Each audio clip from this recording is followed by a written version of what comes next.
Əgər uşağımız sağlamdırsa, düzgün balanslı bəslənirsə, bu nə deməkdir? Yəni zülallarla, karbohidratlarla, yağlarla zəngin, vitaminlərlə zəngin qidalanırsa, o zaman hər gün uşağımıza vitamin təqviyəsi verməyə gərək yoxdur. Çünki verdiyimiz qidaların içində zaten vitaminlər vardır. Ancaq bəzən uşaqlarımız olur ki, iştahsız olur.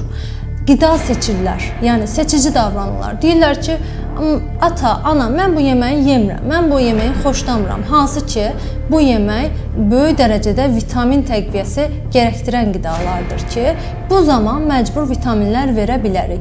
Amma yenə də laborator tədqiqlərinə baxaraq uşağımızın əgər vitamin çatışmazlığı varsa, müalicə dozasında vermək gərəkir.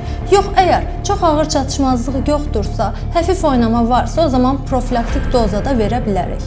Ancaq D vitamini kimi vitaminlər payız-qış dönəmlərində profilaktik olaraq yenə də dəyərlərə baxılaraq verilə bilər. Rutin verməyimizə gərək yoxdur təbii ki də. Uşaqlarımıza ehtiyac varsa, biz ehtiyac görürüksə verə bilərik.